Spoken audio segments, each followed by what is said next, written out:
Hello friends! With the Procreate 5.4 update, there are now even more incredible default brushes to choose from, and we're going to explore some of them. In this video, I'm going to try Waratah. To find this brush, head to the Procreate brush library, go to the pencils set, and Waratah is fourth on the list. I haven't made any changes in the brush studio, and I'll be using the brush exactly as it was installed.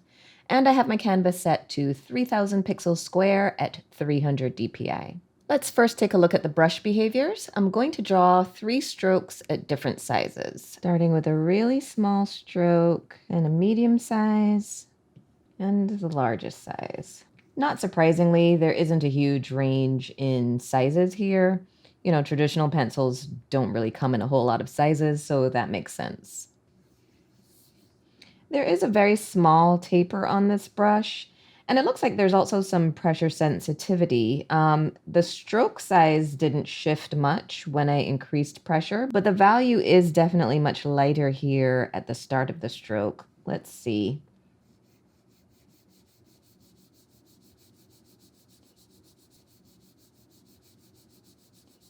It's easier to see the pressure sensitivity at play here because you can definitely see a decent range in values when you gradually add more pressure to your strokes. Now, if I change my pencil grip and use more of the edge of the pencil tip, it creates a broad stroke with really fine grain.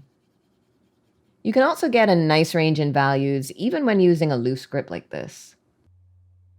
Based on the value shifting, I'm guessing this is not a completely opaque brush. So I'm just going to do a quick swatch test to confirm.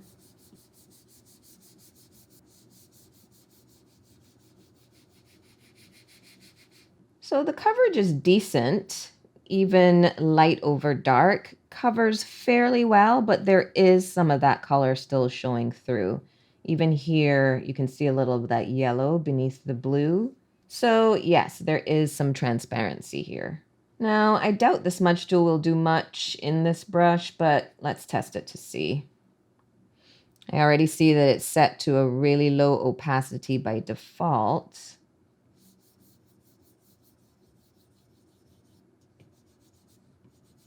Yeah, not much happening here.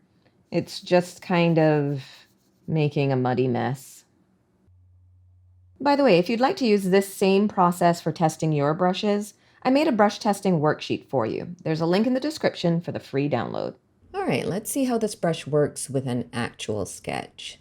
I found a simple reference image with a cluster of olives on a branch, so that's what I'm going to draw. I'm not going to make this drawing super detailed or refined. It'll be a loose, fairly rough sketch because that's how I typically use my pencil brushes. The first thing I noticed is how soft this brush is. Now, I typically prefer to sketch with a relatively soft brush, but this one feels almost too soft for a sketching brush. It does create really smooth lines, which is nice, but I'm missing that slightly grainy feel that I like in a pencil brush. All right, let me try adding some shading using the side of the pencil. And this is a quick way to add a value contrast, but it's such a fine grain. It feels more like smudging charcoal than shading with a pencil. Maybe it'll help if I throw some hatching in the mix.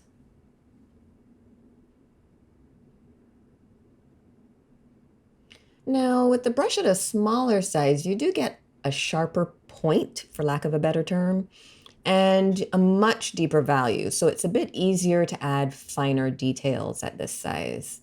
But it's kind of like going from one extreme to the other because the color gets so dark here. There's not a whole lot of subtlety. Those deep blacks do come in handy for shading, but for quick sketches, I don't typically need such extremes. So again, it's not quite what I'm used to with a sketching brush.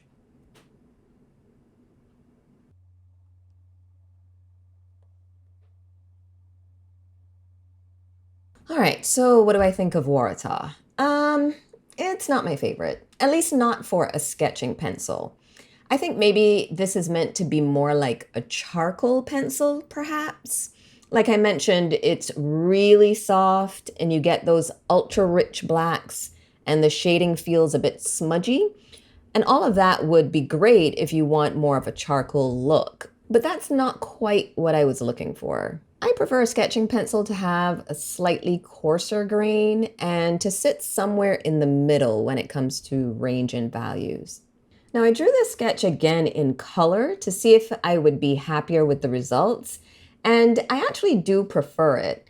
Using it in color kind of took me out of the mindset of pencil sketching, so the process actually felt a little less frustrating for me because I didn't have the expectations for it to look like a typical pencil sketch.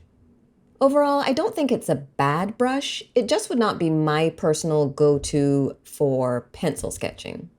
Have you tried this brush? If so, I'd love to hear what you think about it and how you use it. Let me know in the comments. If you'd like to see more from this brush review series, there's a link to the playlist in the description. And if you enjoyed this video, I'd love if you'd give it a thumbs up and subscribe to my channel. Thanks for watching.